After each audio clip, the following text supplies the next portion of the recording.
Вот вам видео, как мы идем в школу с моей сестрой. Наша школа находится в другом селе, поэтому надо идти на автобус, чтобы автобус нас подвез. Потому что, видите, мама не хочет нас отвозить. А это наши соседи, как видите.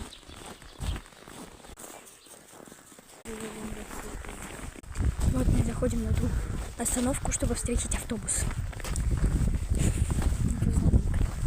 Ходить к водам.